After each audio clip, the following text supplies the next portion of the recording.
خواب के अंदर नमाज अदा करना। अब नमाज की रुख और नमाज की हालत के साथ इसकी ताबीर है कि नमाज में रुख इंसान का किस तरफ है, मशरक़ की तरफ है, मगरब की तरफ है, शुमाल की तरफ है, जनूब की तरफ है या बैतुल्लाह की तरफ है, या उसको पता ही नहीं है कि बैतुल्लाह किस तरफ है। और हर नमाज की भी ताबीर अलग अलग है। ज़ोहर की नमाज पढ़ी तो ताबीर क्या है, असर की नमाज पढ़ी ख्वाब में क्या ताबीर है, मगरिब की पढ़ी, इशा की पढ़ी और फजर की नमाज अदा की ख्वाब के अंदर तो उसकी क्या ताबीर है। जानने के लिए हमारे चैनल को सब्सक्राइब करें और वीडियो को लाइक करें।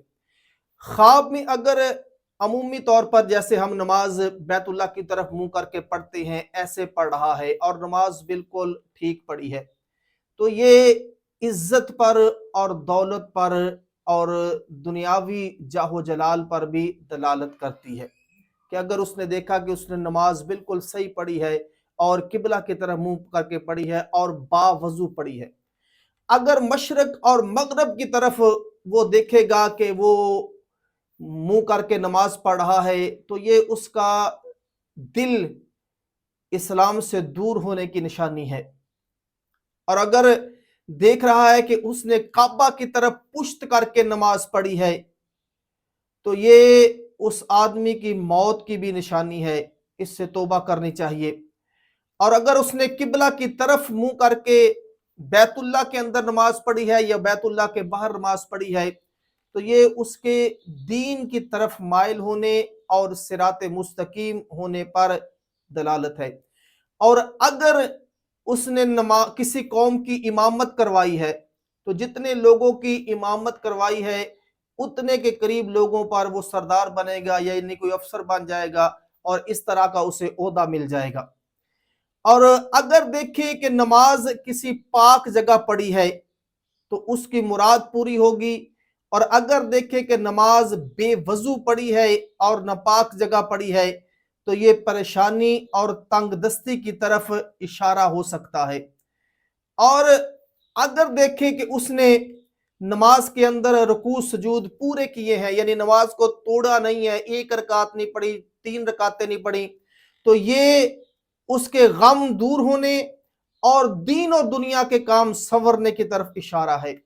और इसी तरह जोहर की नमाज अदा की या असर की नमाज अदा की तो आसमान बिल्कुल साफ है, अबर आलूद नहीं है, दोपहर का वक्त है, जैसे आसमान साफ होता है, तो ये हक ताला की तरफ से बंदे का मर्तबा बुलंद होने की तरफ दलील है। और अगर आसमान अबर आलूद था, बादल थे, जोहरैन यानी जोहर और असर की नमाज के वक्त पढ़ रहा था ये ख्वाब के अंदर, तो ये गम और परेशानी की तरफ दलील है। और अगर वैसे ही नमाज पढ़ी है तो ये उम्मीद पूरी होने की तरफ भी दलील है। और अगर उसने मगरिब की नमाज ख्वाब के अंदर पढ़ी है, अगर किसी ने मगरिब की नमाज ख्वाब के अंदर पढ़ी है, तो ये दलील है कि इसके घर वाले इससे खुश होंगे, अपनी बीवी बच्चों के मामले में ये आदमी अच्छा होगा। और अगर सुबह की नमाज किसी ने पढ़ी है ख्वाब के अंदर, तो ये सफर पर दलील है कि ये आदमी सफर करेगा। और अगर औरत ने सुबह की नमाज ख्वाब के अंदर पढ़ी है तो ये हैज आने की दलील है। और अगर उसने ये नमाज बेवजू पढ़ी है तो ये गम और परेशानी की तरफ भी दलील हो सकती है। इसी तरह अगर ईशा की नमाज ख्वाब के अंदर पढ़ी है तो ये दुश्मन पर फतह और बंदे के अमन में आने की दलील है।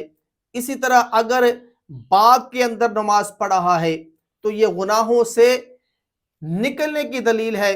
और बाज़ ने कहा कि अगर नमाज पढ़ के जंगल की तरफ निकल गया तो ये आका करीम अलैहिस्सलातु वस्सलाम की कब्र अनवर की रोज़ा अक़दस की ज़ियारत की तरफ जाने की दलील है, ज़ियारत करने की दलील है।